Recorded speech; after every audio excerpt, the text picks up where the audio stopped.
You want to switch? No, go. We'll bow our heads. Heavenly Father, we thank you for this opportunity to gather today as neighbors, and we ask that you open our minds and our hearts for the information that we're going to receive in this opportunity to gather. Right. Stand.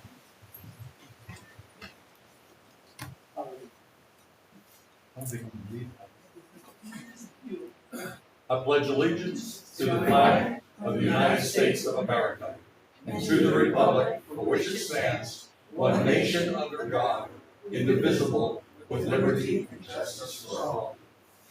Thank you so much. So as we kick off November, we are bringing awareness to diabetes. There's type 1 or type 2. I personally have type 2 diabetes. Obviously, type 2 is a little bit different, and we have professionals here that can go into that. The goal of getting this done is, as a city, there's things that we could probably do to help keep you healthier more than anything. You should not be ashamed to talk about it, because obviously there's things that can be done to help you, help control your sugar levels, help control how healthy you stay or how healthy you can get. In some cases, like some of the things I'm doing, weight control and controlling some of the sugars that you eat or don't eat can actually help reverse the diabetes. So that's what this is here for. So we're going to learn a lot today. I want to give a special thanks to Advent Health for being a partner in our community, right? I know Josh calls me all the time, Mayor, is there anything we can do to bring awareness to something? You have a huge population. What can we do to talk to your residents? So they're always very willing to help out. So this time I want to introduce Commissioner Harry. He has a few words as well, and then we'll go to our main speaker. Thank you, Mayor. My name is Jason Gray, District 1 Commissioner. I've had diabetes since 2004. I was diagnosed in 8th grade. And just wanted to thank Advent for your partnership with the city and your commitment to our residents to help share some education. Thank you. All right, before we get started, so we have Advent Health has been gracious enough to bring us some flyers back there. One that says, "Are you at risk for type 2 diabetes?" It's called Diabetes Risk Test. It's right outside on the table, so please take one. This is actually really good. I think Josh asked for this one to be brought to me, but it's diabetes and holiday eating. So he bullies me a lot. So I forgive him though. It's okay. So, anyways, without further ado, I'd like to invite Ms. Joyce Padillo. Am I saying that correct? Ms. Joyce Padillo to come and talk to us. So thank you so much. Let's give her a round of applause. Thanks so much for that introduction. And I'd like to get to know my audience a little bit before we get started. How many people here have been touched by diabetes some way? Personally, somewhere in your family, a neighbor? Yeah, so I got a lot of hands that are up there right now.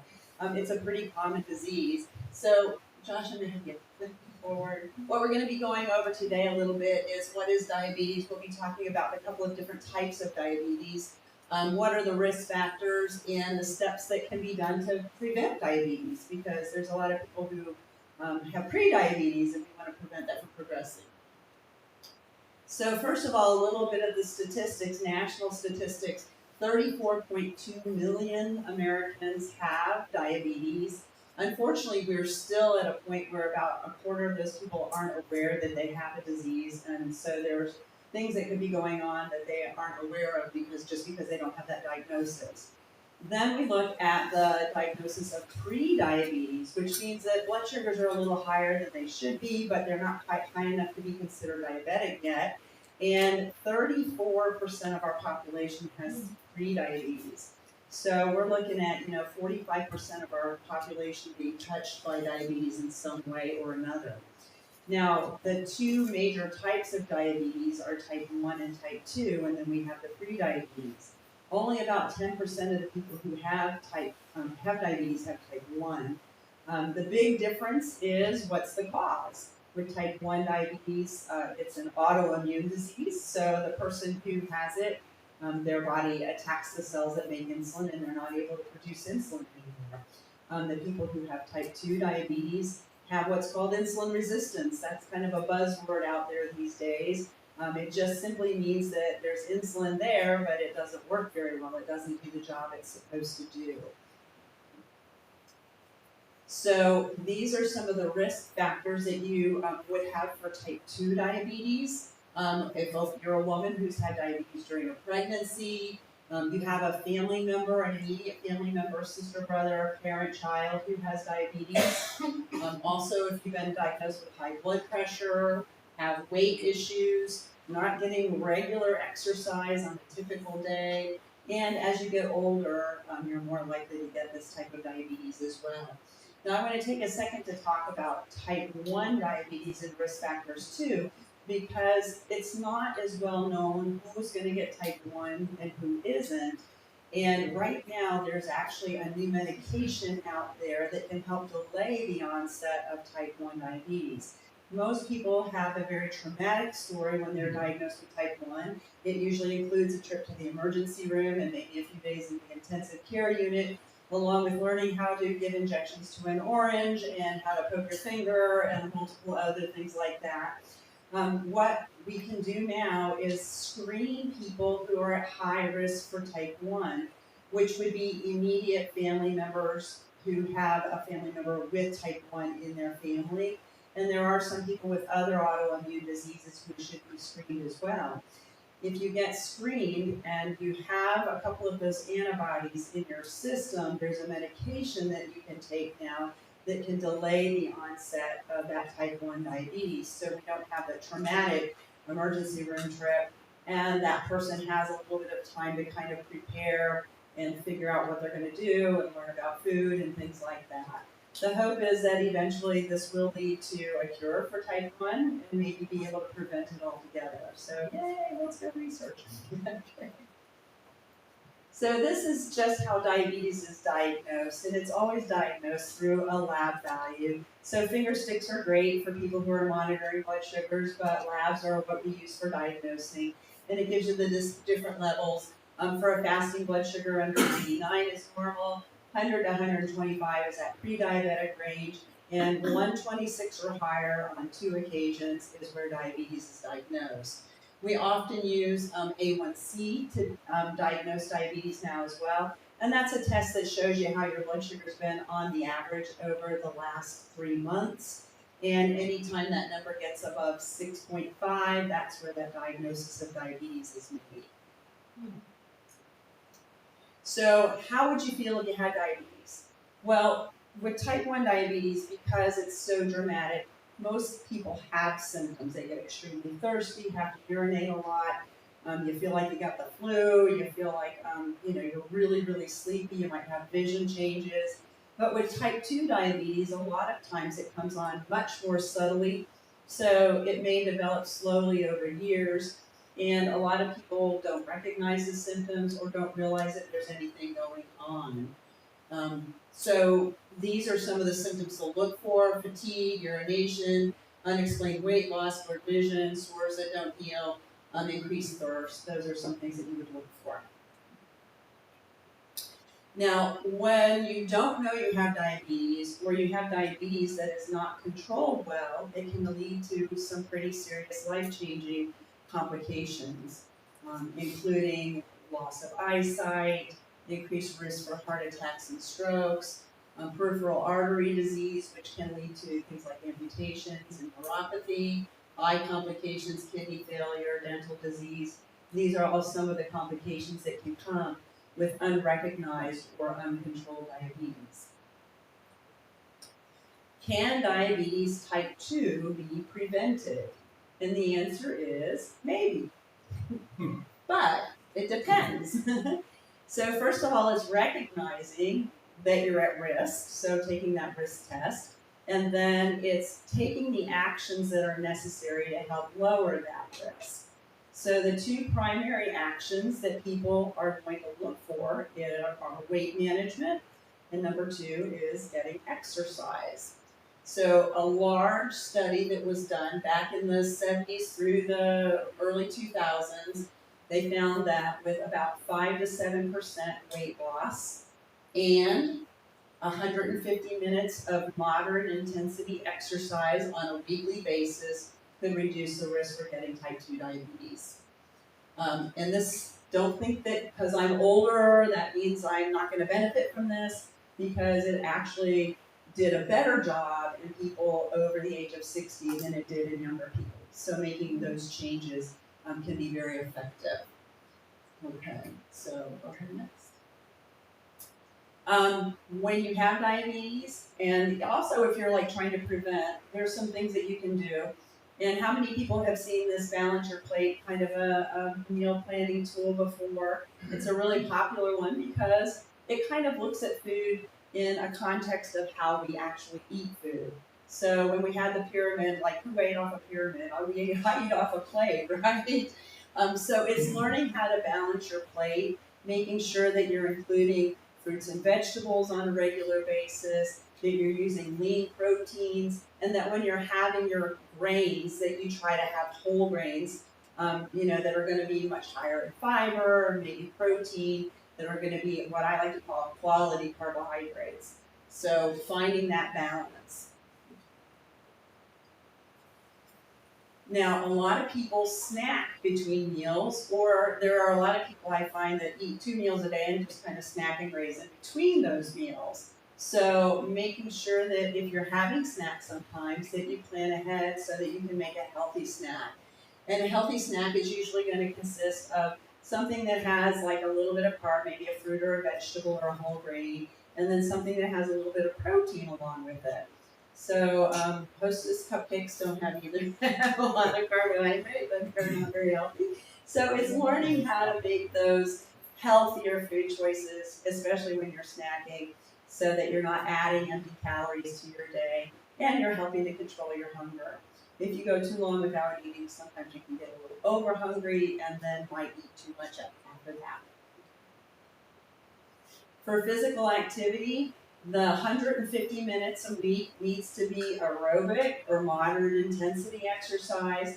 That means that while you're doing that activity, it should increase your heart rate, your breathing rate is going to go up, and simple things such as a brisk walk, biking, swimming, dancing, gardening. I like to think about physical activity, trying to find something that you enjoy doing. If you hate walking, as soon as you see one little gray cloud in the sky, you're going to go, it might rain, I'm going to stay home. So it's a good idea to think of a couple of things that you would enjoy. If you like kickboxing, if you like to play, sports or things like that, any of those activities work. The most important thing is that they're done on a consistent basis. Some tips for staying active. Making a commitment to yourself. Why is this important to you? Am I doing this just because Joyce told me I should? Well, that's probably not going to last for very long. I'm doing this because I want to be the best grandmother that I can for my grandkids. Well, now I'm going to have a little bit of a better motivation. My commitment is a little stronger. As I mentioned, finding an activity that you enjoy. Some people get so overscheduled with so many different things, and people are calling you all the time, oh, can you do this? Yeah. Put that activity on your calendar, on your schedule. Say, you don't have to tell that other person what you're already got planned for that time. You go, oh no, I can't take you to the doctor this afternoon because I've already got another appointment scheduled. So if you actually have it on your calendar as a scheduled event, you're more likely to be able to follow through with it. It's also really important, whether we're talking about activity or nutrition, that you're setting realistic goals for yourself. Thinking that you're going to, run a marathon in 2 months might be a little unrealistic for most people if you haven't already started training a few years ago. Okay, so maybe your first goal is to walk around the block 2 times, and then as you get better and you get stronger, you start building on that and doing more and more. So be reasonable with what you're expecting of yourself. If you don't have to do it by yourself, that's usually a big bonus too, having a friend that you can go work out with. Some people will even just listen to music while they're walking.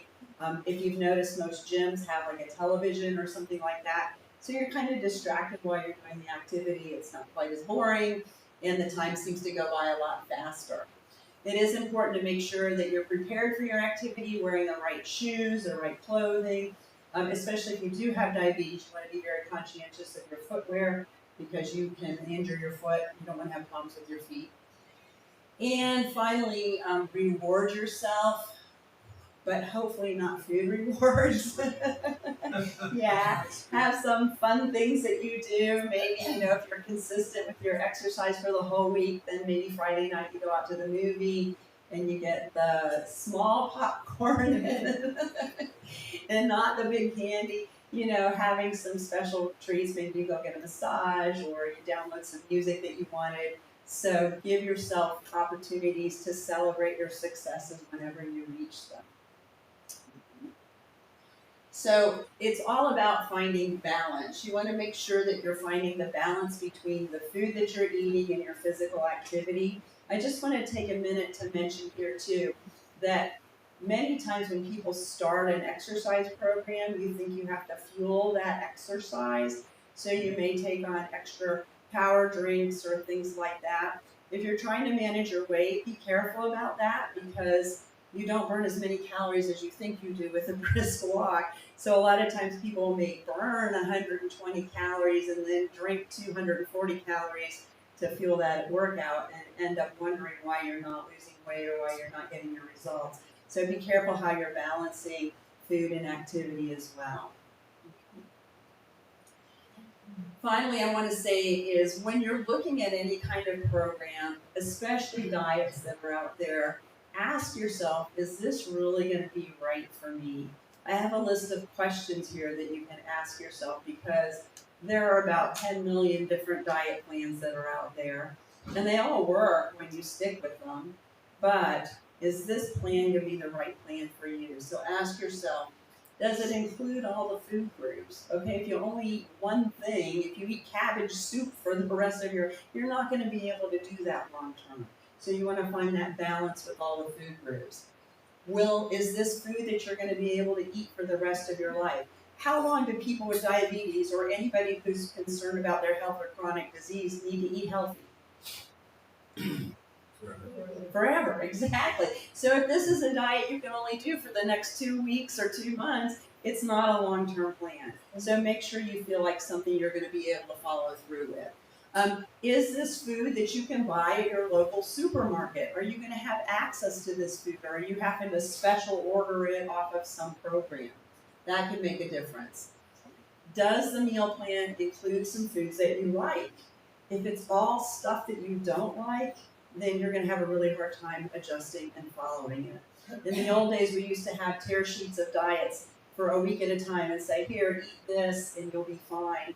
And the person would take that home and they'd look at that and go, I don't eat that, I don't eat that, I don't eat that, my kids don't eat that. And there went the whole diet. So make sure that whatever you're doing has foods that you actually do enjoy eating.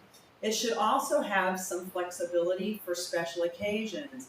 You have a couple of holidays coming up soon. How many people eat a little differently on those holidays? Yeah, so you want to be able to make sure that you're still going to be able to follow through with your meal plan, even on those special occasions, those holidays, those parties that you may go to. Are you going to be able to find foods or bring foods that you'll be able to eat? Also, does this fit your budget and your lifestyle? There are tons of diets out there that will give you pre-prepared, pre-cut, pre-whatever food, but it costs a whole lot of money. Maybe you can do it for a couple of months, but then it gets too expensive, and then what are you going to do after that? So make sure whatever you're looking at is affordable for you. And does it include regular exercise or physical activity? If the answer is yes, yay, good plan for you. If the answer is no to have those questions, then you might want to put that one aside and take a look at some other options. Always working with a dietitian is a good option as well, to kind of tailor something for you that would fit your health needs as well as your family's lifestyle, food habits as well. All right. So when you're thinking about changes and how to stay healthy, think about that big picture. Think about your overall good health and strive for those short-term goals that are going to help you to reach that. So does anybody have any questions? I'll start off. Hopefully everyone can get others to speak. But if you have a healthy heart, what are the chances that diabetes can actually negatively affect you? Well, that's a great question because what we know is that heart disease is the #1 killer of people who have diabetes. Yes, yes. And I think that that messaging is getting out a little bit more now than it ever has before.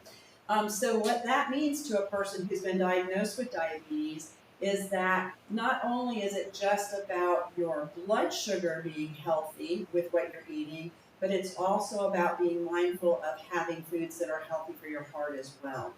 In other words, controlling things like sodium, the amount of salt that you add, having the right kinds of fats in your diet, and obviously smoking cessation, limiting alcohol, and things like that are important as well. So that's a great question. Yeah. Any other questions? Excuse me, I've been diabetic for about 8 years. I'm huge on caffeine, right? Energy drinks, sugar free, right? How bad are they really, even the sugar free ones? Yeah.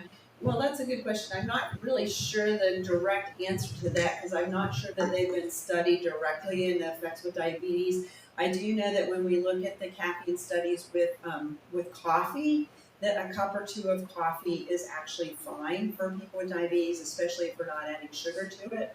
How the excessive amounts of caffeine may end up adding up through the day may or may not impact your blood sugar, but may have some other effects on your heart health or other aspects of your health too. Sorry for the follow up. No, that's perfectly. I'm 20 years clean from cocaine, and a lot of addicts kind of go to caffeine. So to say that I have massive amounts of caffeine would be the best way to put it. Okay. So as far as my diabetes, I guess you could say, because like if you can see it, you can see the discoloration on my leg and stuff like that. My wife is the reason I'm here. Mm-hmm. But like I said, to say massive amounts of caffeine would be kind. Yeah. I've always got a cup of coffee. I've always got sugar-free Monster. I've always something, you know. And if I don't have that, I've got water. But yeah. So how bad is excessive caffeine? Well, I'm sure there's going to be some health risks with excessive caffeine just because of the large, even the effects on the heart. Maybe not as much with your blood sugars. You could kind of monitor your sugar if you were doing less versus more and see what's happening with it. But I would say talk with your doctor about recommendations. If you're trying to cut back on the amount of caffeine or caffeinated beverages that you drink, maybe do it slowly because there's some side effects of withdrawal from caffeine that you might experience as well. So definitely work with your healthcare provider on doing that and maybe kind of gradually go to half caffeine. If there's, I don't know if Monster drinks have half caffeine options. I know we've got light coffee, but I don't think we have light Monster drinks. But just kind of looking at maybe some other alternatives of things you can drink. There's some energy drinks out there that aren't caffeine based, that are more like vitamin based. So maybe looking at those options too. Yeah. I've read somewhere in one of the medicine journals that I don't remember if it was dementia or Alzheimer's is being considered type 3 diabetes, or the risk of becoming diabetics have that risk of having dementia or Alzheimer's. Can you elaborate a little bit on that? So I'm not sure of the exact study that you're talking about, but what I can elaborate on is that diabetes is what we call a vascular disease. That means it attacks the blood vessels throughout your body. And a lot of the Alzheimer's and dementia are tied to circulation to the brain and plaques that are developing and things like that that are happening. I know they are tying diabetes more and more with dementia and Alzheimer's. I'm not sure what the direct correlation is other than it being a vascular disease. Yeah.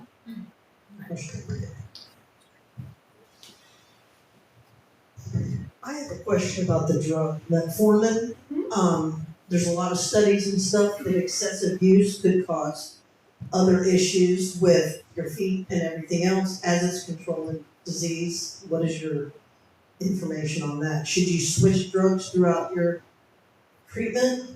Well, I think that you kind of have to look at that on a one-on-one basis for an individual. There are some known side effects to metformin across the board. The most common is stomach issues, and that's usually at the start of metformin. If you have tummy troubles, there's some ways to kind of address that.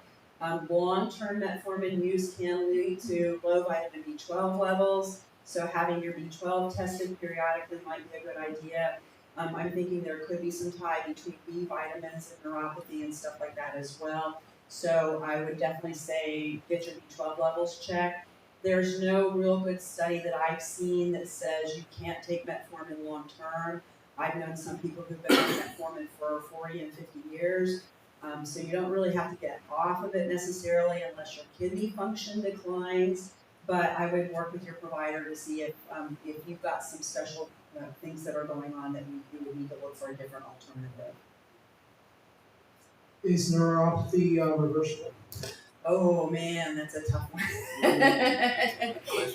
I have seen, that is a really tough one, because I have seen some people who will have improvement of neuropathy with blood sugar control, and I've seen other people who don't really see any difference. I think part of that depends on why you have neuropathy and how long you've had neuropathy, but it's a very challenging complication to deal with. And treatments are kind of hit and miss what works and what doesn't, so it's finding the one that works best for you. I have one more question. Okay, you can have two if you want. Check your blood sugar every morning, and let's say it's at 122 on the medication. So then you go throughout the day, and you're going to be mindful of your intake. No sugar, this, limit your intake. Then the next morning, you take your blood, and it's 126. Mm-hmm. So it's like it's gone up 3, and you've tried your hardest. And you know what? If you're a person who's thinking it has to be an exact number, you're going to go crazy with diabetes. Because even a person who doesn't have diabetes has day-to-day fluctuations in what happens with their blood sugars. There's some target blood sugars that are put out there by the American Diabetes Association. And if you can stay in those target ranges most of the time, it means that your A1Cs will generally be lower and the complications get reduced. For the fasting blood sugar, it's like 70 to 130. So there are literally people who someday wake up with 90s and some days wake up with 110. My experience has been that most of my patients land in about a 30 to 40 point range every morning. So 90 to 130, 80 to 120, they'll kind of in that range. So it's not going to be the same every day, day after day. Yeah, that could be very frustrating. Yeah, absolutely. How much do carbohydrates affect sugar levels versus actual sugar? Well, sugar is a form of carbohydrate. So carbohydrate is this big word that represents any food that has starch, sugar, or fiber in it. So all three of those are in that category of carbohydrates. And the sugar and the starch have an impact on what happens with your blood sugars, usually raise your blood sugars to some extent or another. I've coined my own word lately. I call it quality carbohydrates. So a quality carbohydrate is a carbohydrate that has some other nutritional value to it. It has fiber, it has vitamins, it has minerals. It's got something that's good for your body in it. An unquality carb is something you're just going to be loading up with some sugar or some blank starch, and it's really not going to give you any nutritional value. Some examples would be candy, ice cream. They're really not going to give you any nutrition, but they are going to have an effect on your blood sugar, as opposed to like fruit or like a whole grain slice of bread or things like that that give you some nutritional value. I can speak loud enough if you're all right. Is this something? Oh, okay, I got you. I'm a big mouth. Hey, I'm not doing this. I'm half time.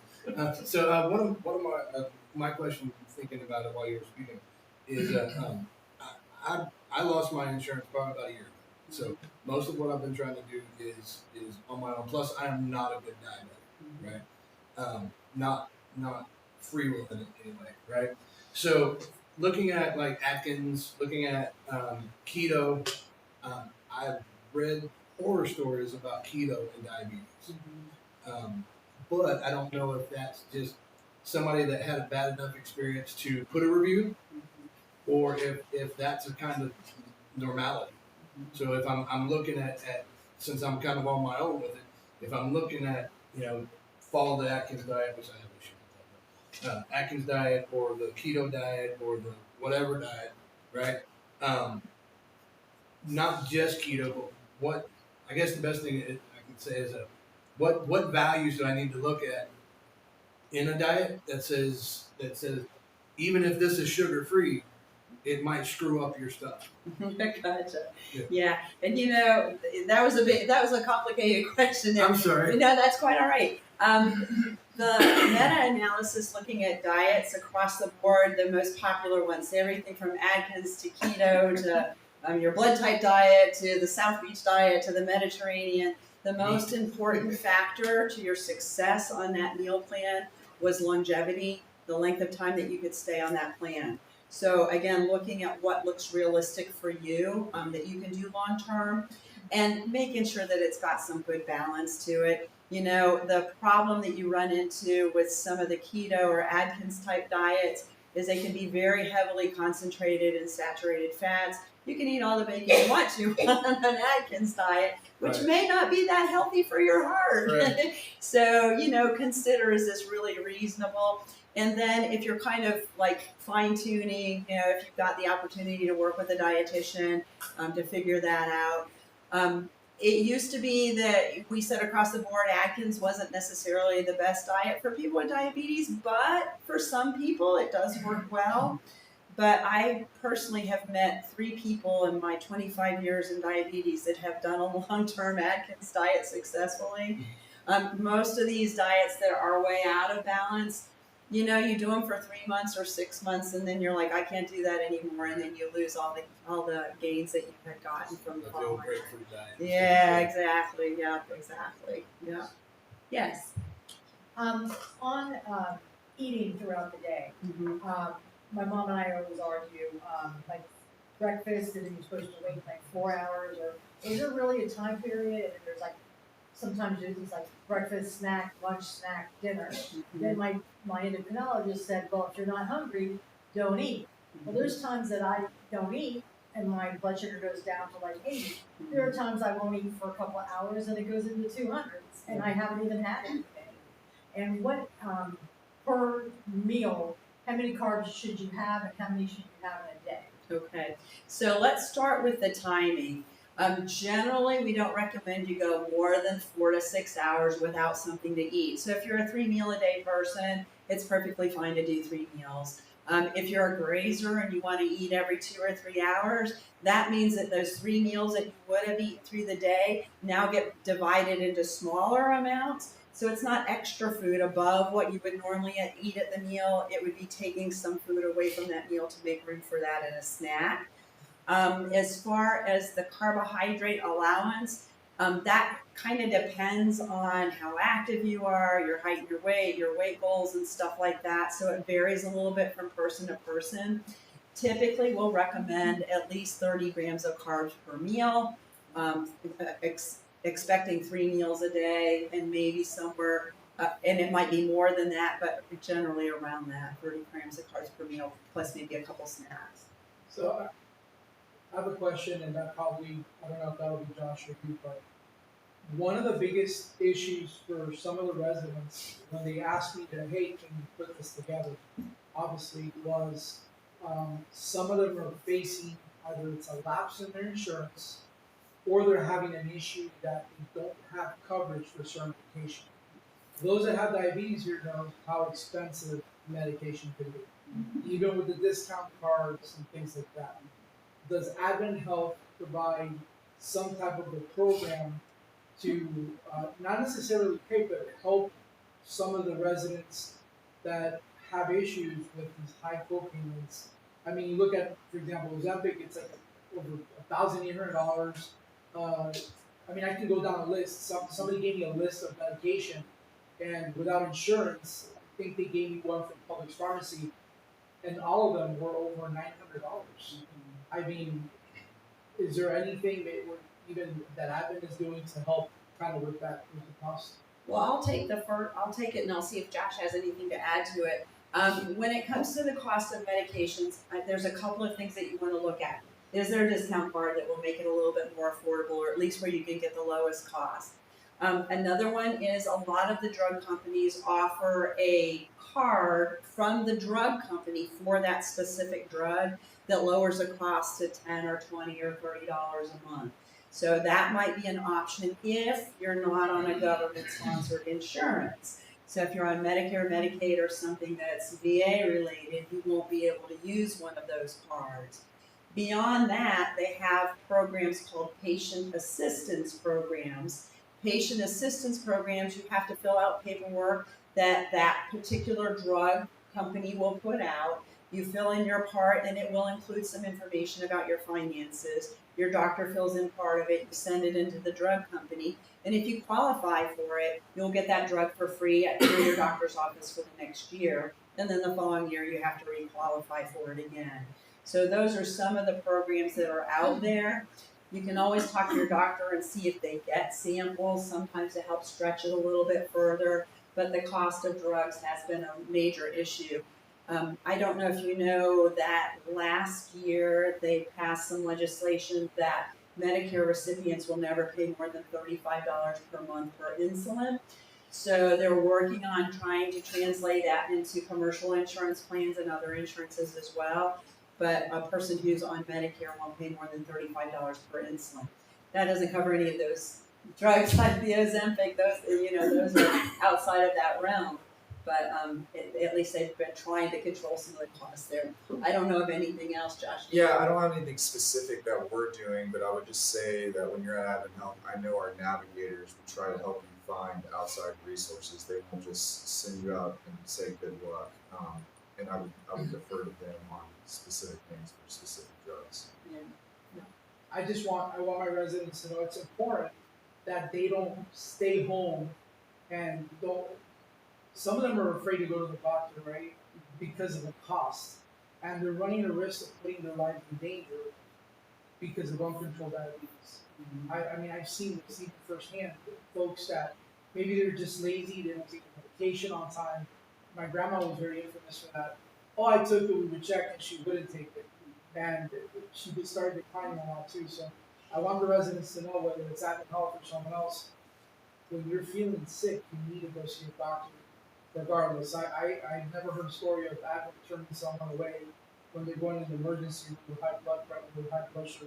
And Mayor, I would just add to that, just on the cost, just because I sat through a whole presentation recently, we do offer financial assistance, and although you'll see it in the hospital on a little fine print, maybe in the corner, it's something that I encourage people to apply for, because you'd actually be surprised.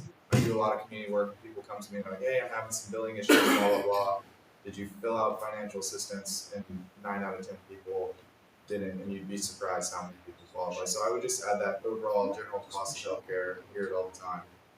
So just wanted to throw that out there. Any Advent Health facility offers that. And Josh, I'm glad you brought that up. I actually have a personal friend who was diagnosed with cancer a couple of years ago and spent about a week and a half in the hospital when he was first diagnosed and had to go through a lot of treatments.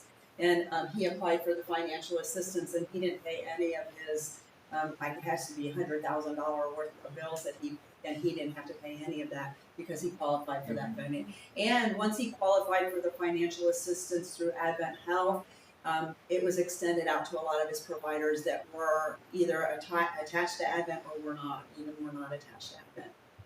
It's not hard to qualify because I think that way. Yeah. So there are some programs out there. You have to do the paperwork. You got to do the footwork. Yeah. But it's not long and hard. Yeah. I keep a stack of those forms in my office all the time because I have patients all the time who say, I can't afford this drug. It was working great for me, and now all of a sudden it's $900. So we try to help them get that medicine. Any last questions?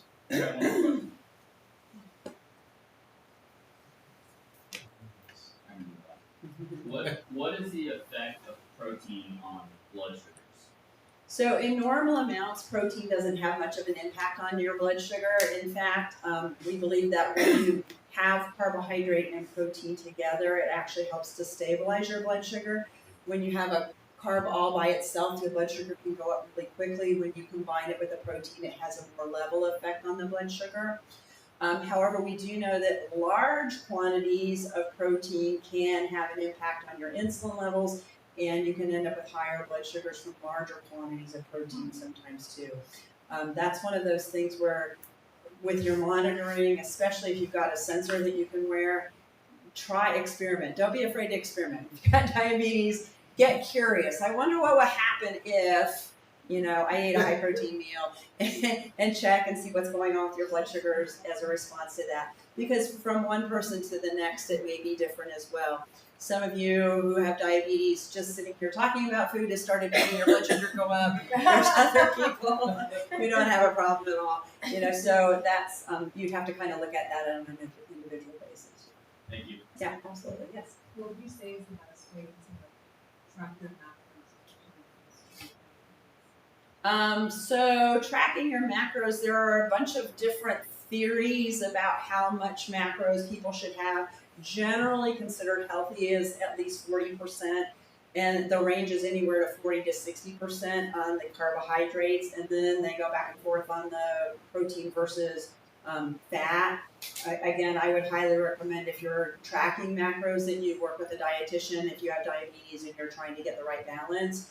And it might be a good opportunity to wear a sensor to see how your blood sugars are responding to changes that you're making.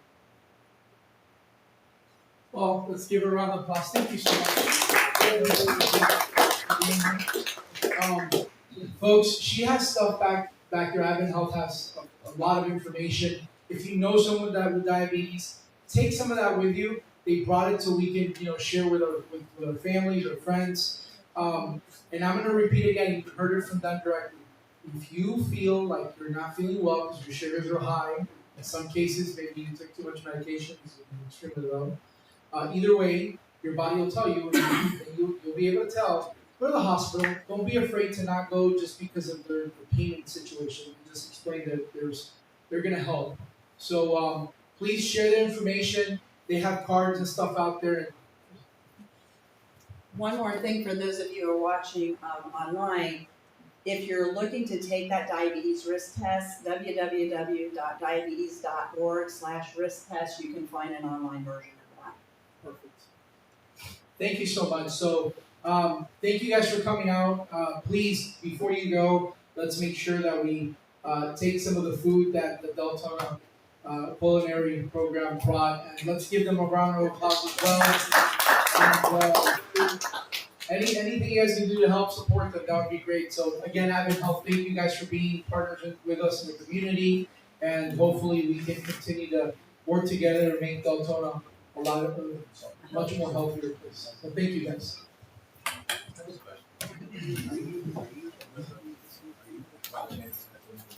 Yeah, I'm at both Delaney and Jersey. You're actually the last one. I was gonna say, you look familiar to me. I had a familiar face.